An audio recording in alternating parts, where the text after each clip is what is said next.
Okay, you all are here for the Steven Universe panel. I'm correct. Yes. So this is Be Wherever You Are, a celebration of Steven Universe, and I am thrilled to moderate this panel because I'm sure, like yourselves, it is one of my favorite shows. Yes. And so I am here to introduce to you who is going to be joining us today. So we have the voice of Steven, Callison.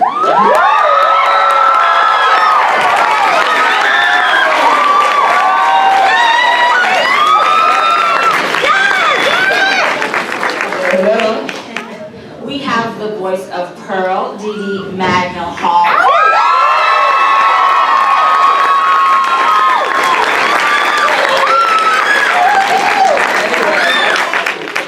Here for someone. Okay. And we have the voice of Amethyst, Michaela Dietz.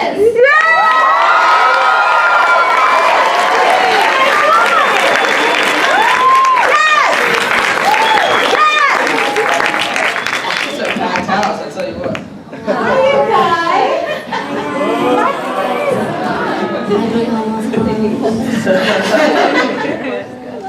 Would you guys be down to join us in something? Yes! Yes! Oh, sure. Testing 1, 2, test 1, 2. We are We'll always save the day. And if you think we can't, we'll always find a way. That's why the people of this world believe in God and Amethyst and Pearl.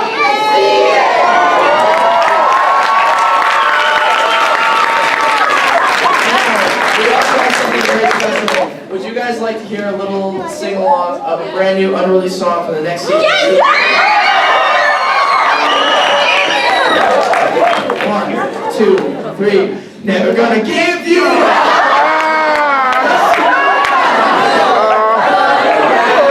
And hurt you. Never gonna make you cry. Never gonna say goodbye. Never gonna tell a lie and hurt you. Except for this. I can't wait to hear it on TV.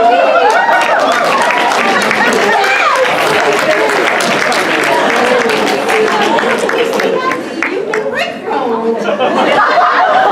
Yes, it is. Deedee has been hard on the meme study lately. She's been balling pretty good with it. I try. That was perhaps the best kept secret.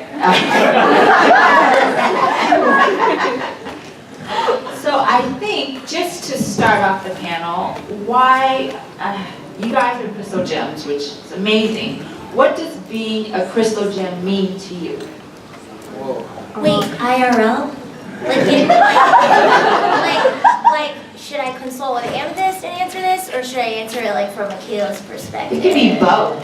Yes. It's both. I mean, I think what being a crystal gem means is having confidence and courage in oneself, but also being vulnerable enough to depend on others and to open yourself up to family and to teamwork. There is no I in team. Yes. I mean, I think the answer is the same for Steven and I. Over the course of the show, he's really wanted to be a part of the team, and he finally is. And it's not just his team, but it's his family. And I mean, we feel that way about each other as well in real life. So it's Sometimes. it's Most of it. yeah, it's the same answer for both of us. I think it's being a part of like a family unit that, like you said, teamwork. Teamwork. I concur with both of my fellow actors here.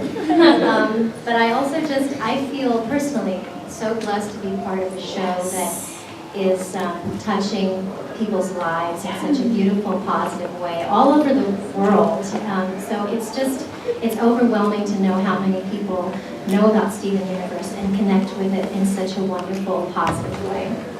Cheers for Rebecca.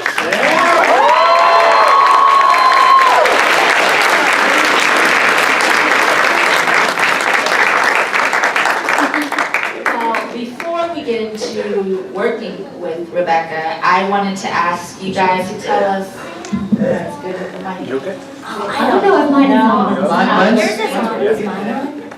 Can you hear all of us? Yeah. Just want to make sure. There's just not a lot of bounce back on it. I think you're That's good. one, too. The cord is short, so I'll just stay here. My husband is saying get close to the microphone because they can't hear. Oh, okay. Be natural, sorry. Natural. But working with microphones so often, you think we'll be better with it. I don't know what to do with my hands. Can you each tell us a little bit about your journey before you were on Steven Universe? What were you doing before and how you became part of the show? Yeah, I mean, I've been acting for 12 years. I started in St. Louis, Missouri, moved to LA 10. Come on, there's nobody from St. Louis anymore. Very rarely, occasionally, like every third panel, I'll get a woo from the back. But yeah, it's. I came out to do TV and film from a theater background, and I sort of fell into voiceover by accident with a radio show called Adventures in Odyssey. A few fans of that. They've been on for like 30 years. A couple of the cast members who I met at my first session are actually here. Will and Katie, they're awesome. The microphone. Sorry, Pearl. Yes! Everybody wants to hear your voice. Yes! I'm a little nervous, but okay. And then when I was 14, I auditioned for this cute little pilot called Steven Universe, and that was 6 years ago, January, that we recorded. Wow. He's grown up so much. Happy late birthday!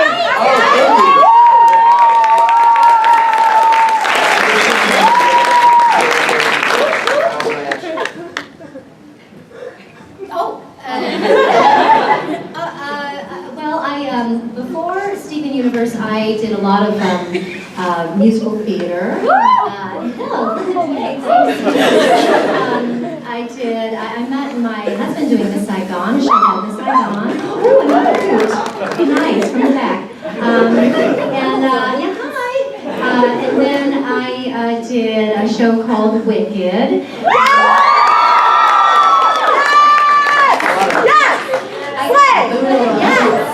I got to play Nessa Rose, and my husband played Piero. Yeah, we never did any scenes together, but we got to bow, holding hands together. And then If Then, yeah, so I did a lot of musical theater. We just did Next to Normal together.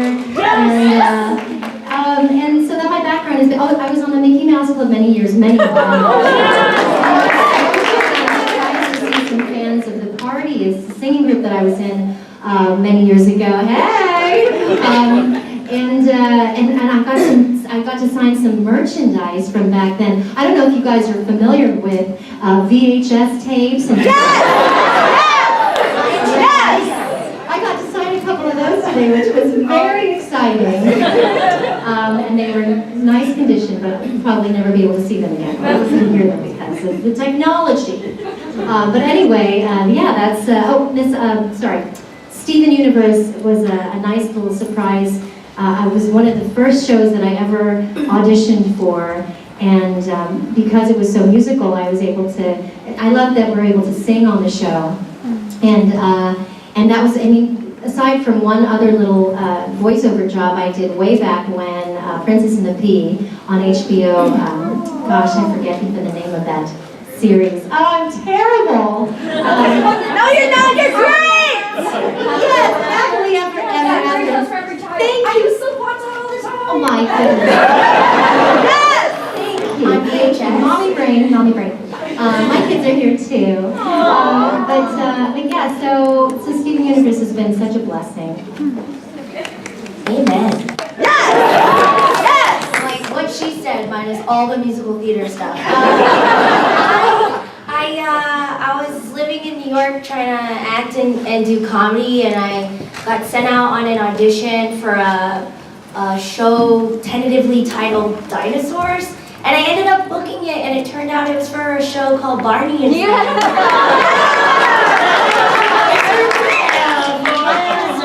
Sorry for that. And so yeah, so I did that, and then man, Steven Universe is the first animated show I've ever done, and what a great first. Yes! Again, I think we all peel together. We all feel, so fortunate to be involved with this show. But what's most funny is the sort of on my path here, the different things that I've done, including Grand Theft Auto 5, which some synced up some Amethyst lines to all my pedestrian lines. That's cool, guys. Thanks for that, guys.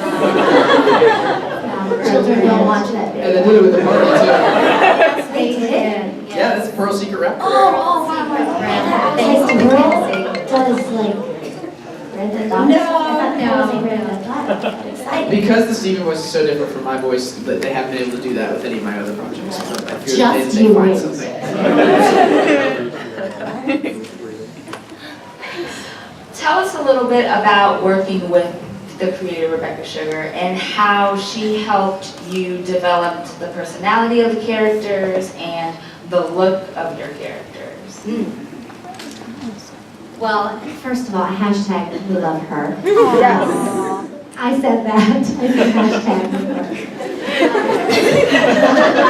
Rebecca Sugar, she's such an amazing talent and such a humble and kind person and just all around talented. The entire Crewniverse is so awesome.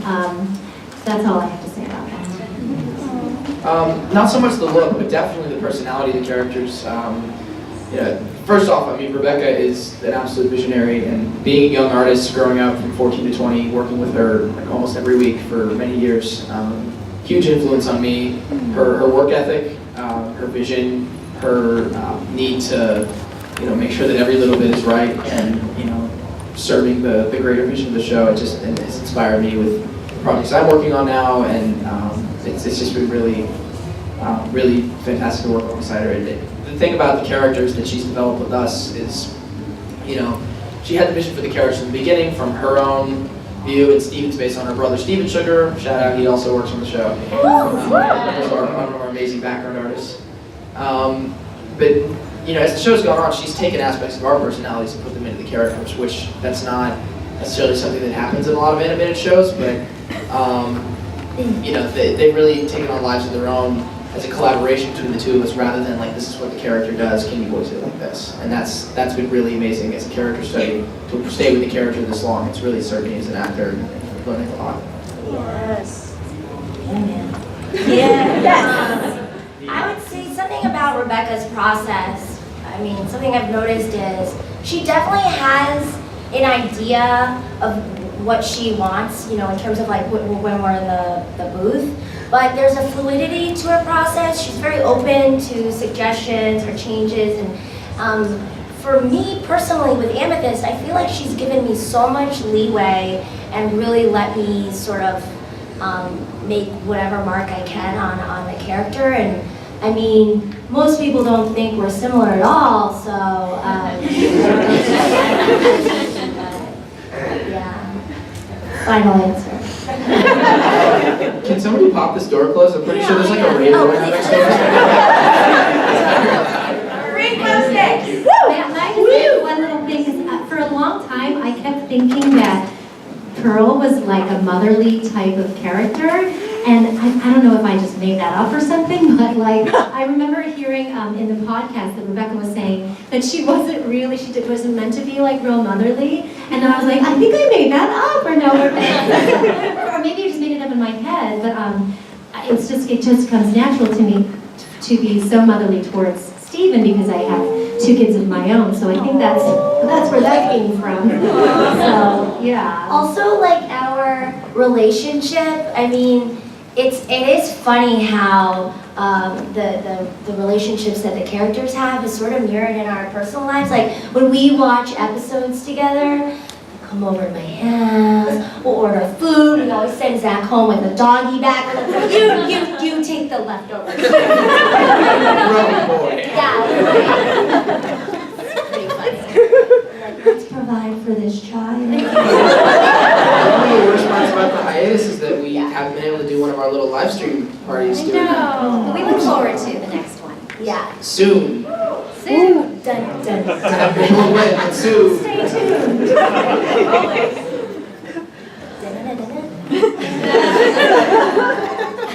Well, that's for real. Believe in Stephen, okay? Yes.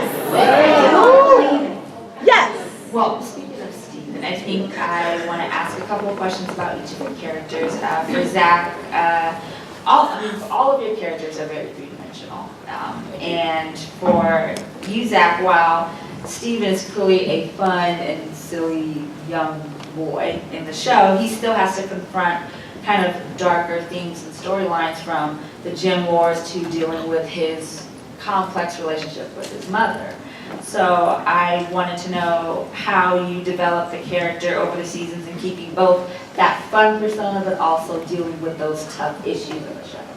Yeah, I mean, the basis of it is that every week we go in, we're handed an amazing script. I've never gotten a Steven Universe script and been like, wow, they really dropped the ball on this. The writers are just so talented, and it makes your job as an actor so much easier. You can see a clear path of where the character's going.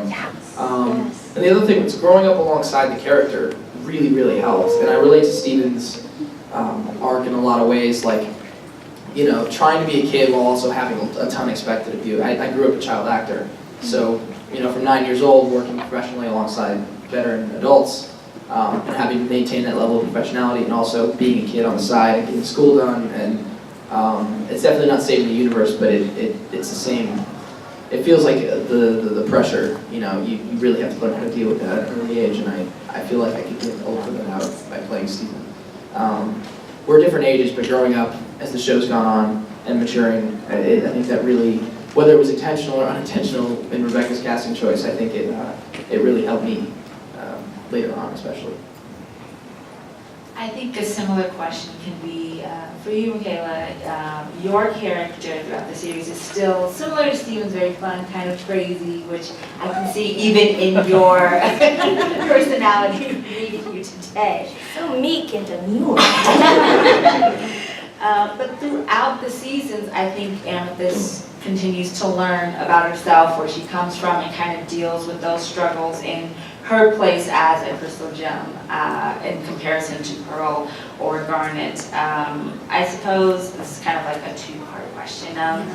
What is the most fun you have reading Amethyst, and then how do you kind of shift into kind of dealing with those more serious moments and storylines?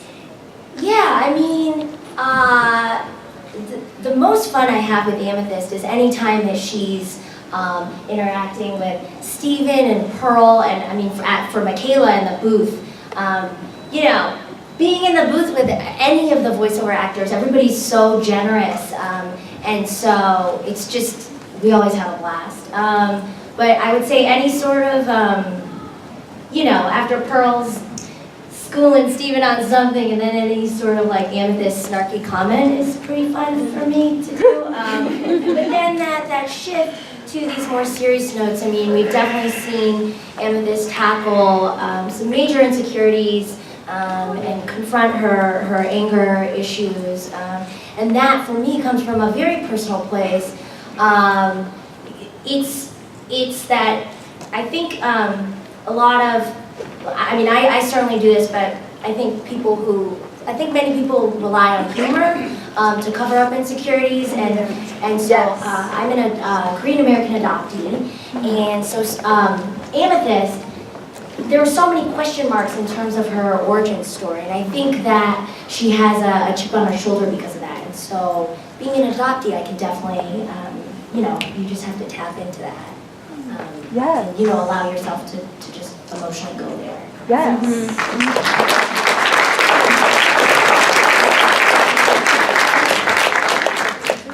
We're getting deep, guys. I'm sorry. It's a Steven Universe panel. I thought for sure you were going to say something about whenever Amethyst eats something. Oh, yeah, that too. But that's also in my real, like, I always have fun eating with you guys. That's true. Like, eating noises in any cartoon is always really fun. Oh, remember that one where they made me burp? I was trying to like Kent was like taking our voice director was taking snaps of me trying to burp, but I can't really burp on cue, so I was like, and then you're not dying, you're burping. Yeah. There's always going to be one thing over the course of a show that you just can't nail. I've had a few of those, like, sometimes it's songs, sometimes it's like little random like fight noises like that. It's just, it's an imperfect science. I think we're going to go to Deedee next, which your character is very interesting to me because you have to deal with the relationship between Stephen and kind of being a motherly figure to him, but also dealing with the fact that his father is Greg, and then there's Rose, and that relationship you have, and that kind of complex triangle of sorts.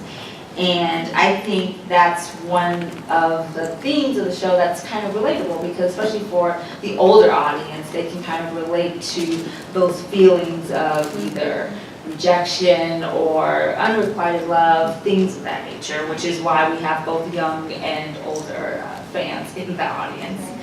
And I just wanted to kind of ask you about how you bring those emotions to the character and how you kind of deal with both being loving to Stephen but also dealing with the fact that Stephen exists and Rose kind of doesn't, and how you make that character your own. Oh my goodness. Question there. Well, one of the things that I love about this show is that it just goes there. You know what I mean? Like it touches on so many different emotional levels, and it does reach a very wide range of audience members. I also love that I can watch the show with my kids and enjoy it with my kids. But yes, the show does get very emo.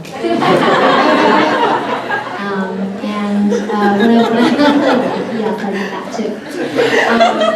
One of the things I love also about the show is the fact that we I'm trying to be serious. My goodness. Control yourself. Anyway, do people not say that anymore? Can I use it? Emo isn't just short for emotional, it takes on like other... Yeah. Oh, I meant emotional.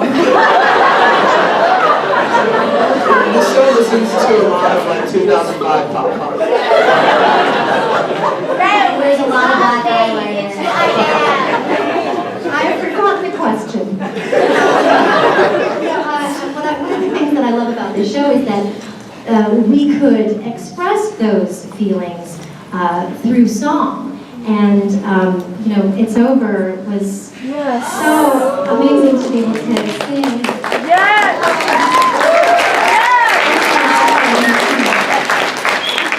But I just love that we're able to reach people, reach an audience through music as well, because we know how powerful music can be to be helpful also with people who are dealing with any and everything in their lives. So again, the show is so musical, and it just goes there. And I appreciate that there's this type of show that's out there for this wide range of just for an audience that loves music and animation, and the combination of this show is just, it's been wonderful. And then to see, you know, all of the cosplay and all of the conventions is so awesome and amazing. I don't know, did I answer the question?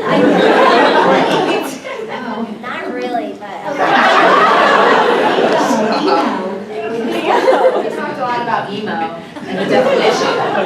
That's fine. It's a real debate on the internet. Can we start using that? Hashtag.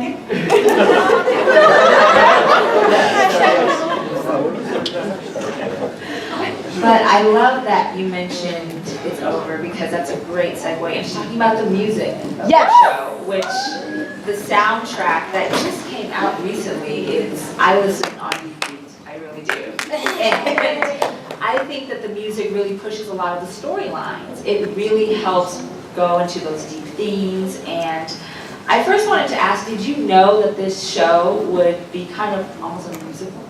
Did you know that it was going to be music-based a lot, or were you just going in knowing it's an animated show, it's scripted? Well, I knew that there was going to be music involved because for our audition, we had to sing the theme song. Each of us had to sing the theme song for our audition. So I knew that there was going to be music involved. I didn't know how much, but I'm so happy that it is. But yeah, we listened to it on repeat too, I think.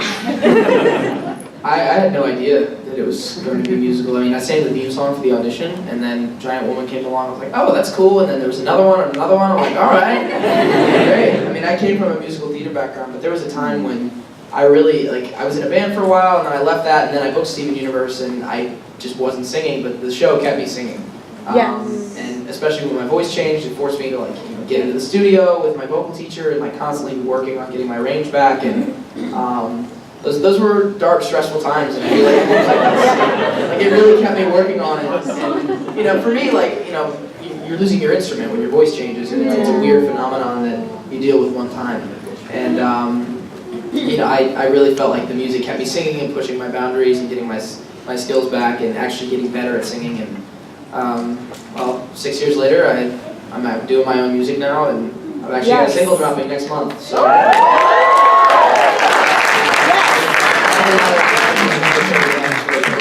And being so good too, and really not always being very simple and easy to sing, and really pushing the boundaries.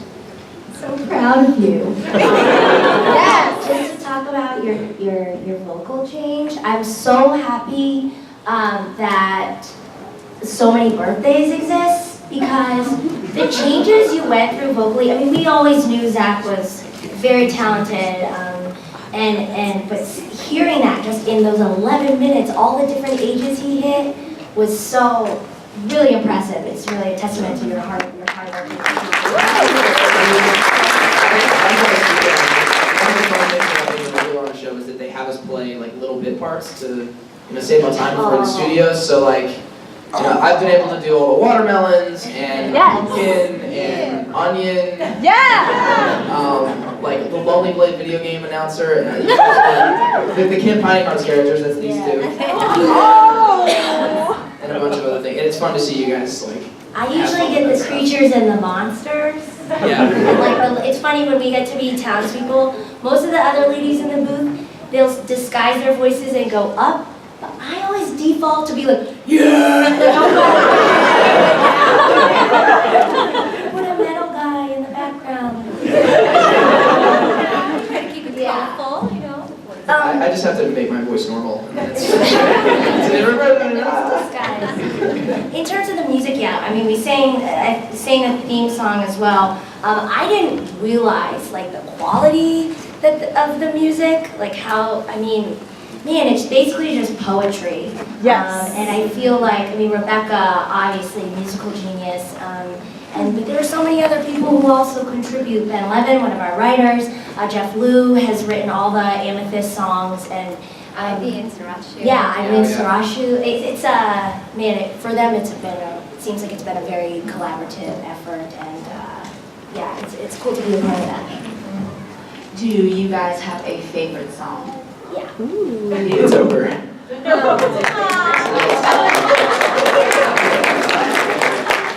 I like Love Like You. I like Here Comes a Thought. I've always said Rebecca would have an awesome solo music career. Yeah. She wrote all three of those, I think. I want her to write like a rock opera. Yes! All right. Tell her to do that thing. Yes! Make sure you hashtag it. Do it or we'll be super emo. Right, an alternate reality where Pearlie was a social media manager. Just hearing Steven and guys saying how to get his Twitter following. Hashtag, follow back. Follow for follow. Well, I think before we get to audience questions, I just wanted to ask, do you have a favorite episode? That's aired? Yes.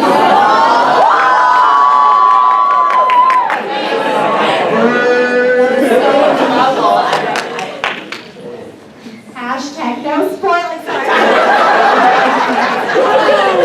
I love Steven and the Stevens. Oh, yeah. That was one of my favorites of voice because I was like talking to myself. I really like Jailbreak. I mean, that was like. I feel like everything like got really crazy in the storyline and in our following for the show around then, because that was around the time, like right after that episode aired, we did our first like big like solo San Diego Comic-Con thing. Yes. And it was like, I was like, whoa, where did all this come from? So it represents a time in the show that like really they started to go crazy with the music and the visuals, and it paved the way for one of my other favorite episodes, Mr. Greg.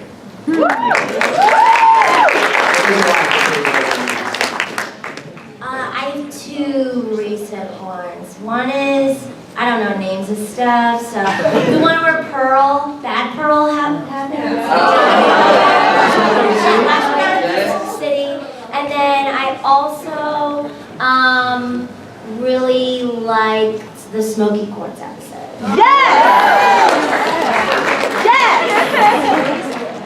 I met Natasha Leone one time. She came into the booth. She's like, I was like, hey, I'm Zach. She's like, hi. Are you here to do a cartoon? I'm like, yeah, Steven Universe. She's like, okay, yeah, I'm in the right place. And then she went into the booth, and that was very nice. She seemed cool. Rebecca said that we sounded so much alike that she was like trying to get her to really amp up more than New Yorker to like differentiate. Otherwise, it would have just sounded like me. You gotta balance it out. That's a weird thing about like especially voiceover. It happens on camera shows too. If you look too much like another cast member or sound like it can be a serious problem differentiating characters. So they have to like give people a chance to voices. Okay, I think now we're gonna take questions. You've been so animated like the entire time. If I'm too much, I apologize. Not too much. Okay, I'm not even gonna try to hide it. Are you okay, sir? I'm sorry. My foot was just asleep. Oh, and then there's just a mini earthquake. That's actually Just there. Sorry to interrupt. Okay, no, it's like okay because I'm not gonna lie. My question sort of surrounds about the connection with mental illness. Y'all, the show's connection with mental illness. If any of y'all have that, because personally, anxiety, depression, bipolar 2, post-traumatic stress disorder, you name it. So this is why the show is so personal to me, because it just hits some of the most important issues that I feel like are not commonly spoken about. So. Thanks for sharing that with us. Yeah, I mean, for me personally, when Amethyst was discovering her backstory and going back to the kindergarten, that was around the same time that I was searching for my birth family in Korea. This was a very, very emotional time for me. And it's still even like, makes me super emo to talk about. And I definitely struggled with, I was very depressed and very anxious, and I felt very hopeless. And what helped me is just like you. I mean, I work for the show, but I'm also a big fan, and I feel like Amethyst helped me grow up and sort of, kind of confront my own issues. So I would say, keep going, girl. I feel like you're so open. You're open to accepting love and truth. So just keep being you. Yeah.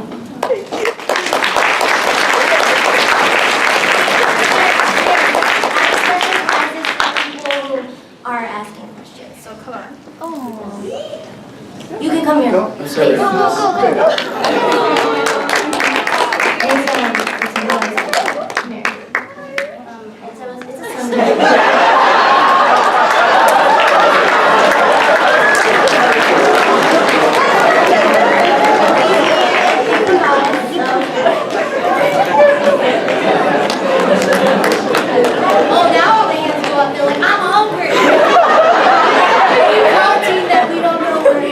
Food's expensive.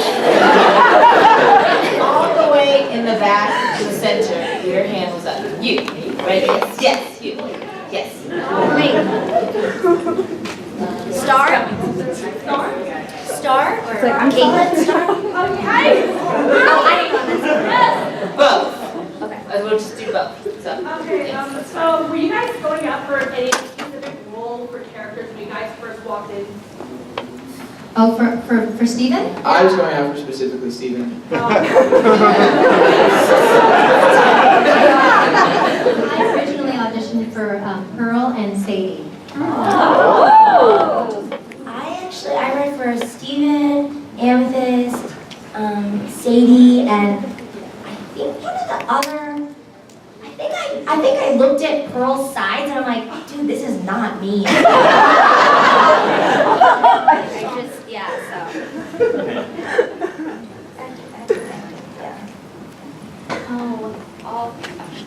yes, you, pointing to yourself with the cameras. Yes, you, yes.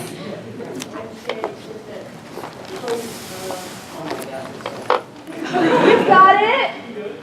Okay, here's the question then.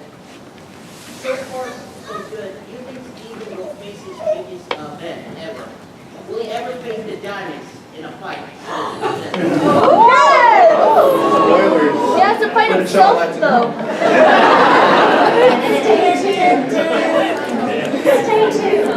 I'll answer it right after this next hiatus.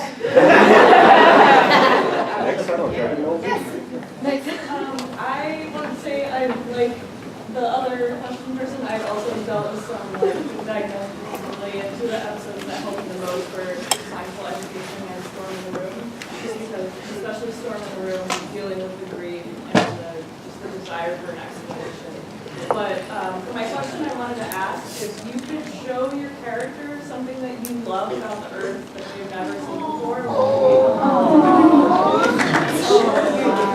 What would it be? I know one. Can I say one? Or do you know? No. Okay. Okay. I'm really pandering to the audience, but I mean it. I would show Amethyst this convention. There's so much love and respect in the room, and I just think that a show like Steven Universe, it touches people in a very specific way, but as we can see, it's universal. And I would want to show Amethyst that maybe, and it's even the impact that she's having on people's lives.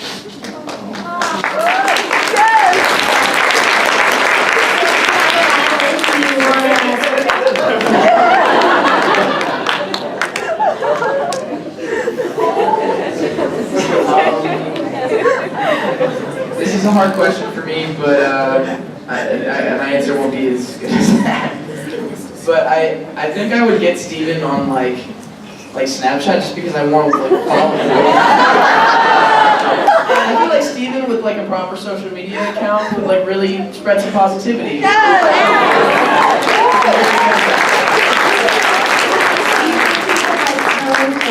Into like a happy place. He's probably the only one that can. It's Beyonce. I don't know what that means. It's super emo. It's like post-emo. I think that I would like to take Pearl to a Broadway musical.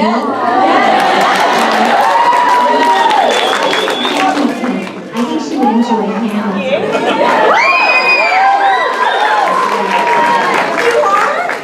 My mom got up early with a bunch of friends and at 6 a.m. got tickets. Oh my gosh, I'm excited for you. Yeah. My mom's gonna start a ticket purchase.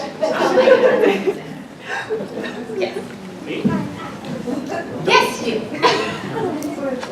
I was just wondering if there's any like genre of song that you guys would like to do, or if you would like to do a duet with a character that you haven't done one with. Like what each of your opinions on that would be. Genre-wise, I love like some more rocky stuff. There's been some like rock influence stuff, but like that's my background. It's like classic 60s, 70s rock and roll. I'd love to do like something a little grungier too as well. Yeah, I'd say hip hop, but we got that Steven Seeger rap career.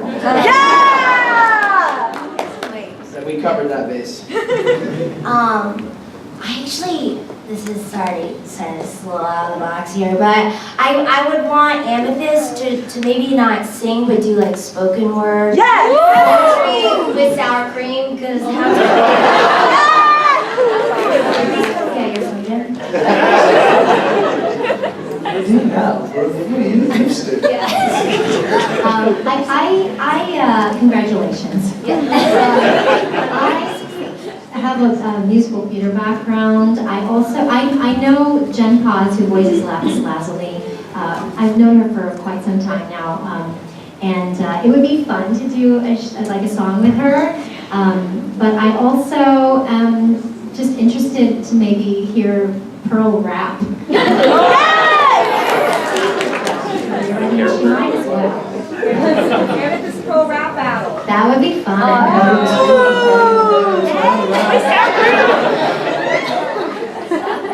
Okay, we can take 2 more questions and then we're actually out of time. You all the way in the corner. What is your most favorite fusion on the show and why? Yes! Sardonyx. Yes! Colors, I love her hammer, I love her attitude, everything. Sardonyx. She could be in Las Vegas, have a show. Oh, totally. Of all the fusions, her more than anyone. She said she could probably have a Vegas show. Sardonyx. Mine is Smoky Quartz, and I chose this answer because it's sort of touching in a way. They fused, Stephen and Amethyst fused when they both felt kind of not great enough, and they were able to build each other up. So that's my answer. Here's you get 2 beefs. Sharing is caring. Pandemonium! I'll just make mine short. Opal, I like Opal because she's hashtag OG.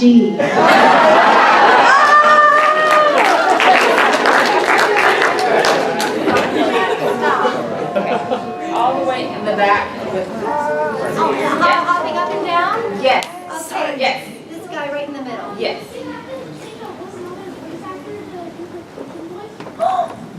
Do we have to have a whole different voice actor for the fusion?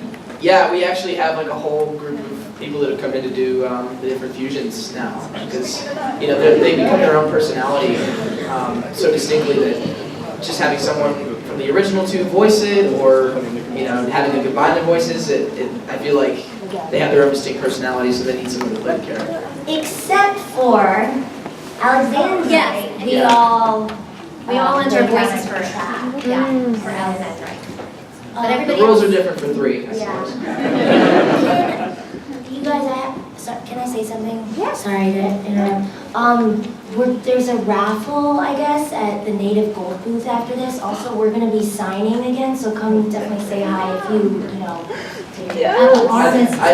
I know there's like a 2 o'clock Steven Universe fan meetup that I was informed about, so I don't okay, and the lobby. I don't wanna crash that, so we'll give you all a few minutes, and then we'll be signing probably like the next half hour or so until the end of the thing. Yeah. So. Yeah, please come say hi. Yes, come say hi. I'm sorry we couldn't answer all of you guys' questions. We ran out of time, really. But you guys have a lovely, enthusiastic audience. Thank you all for coming.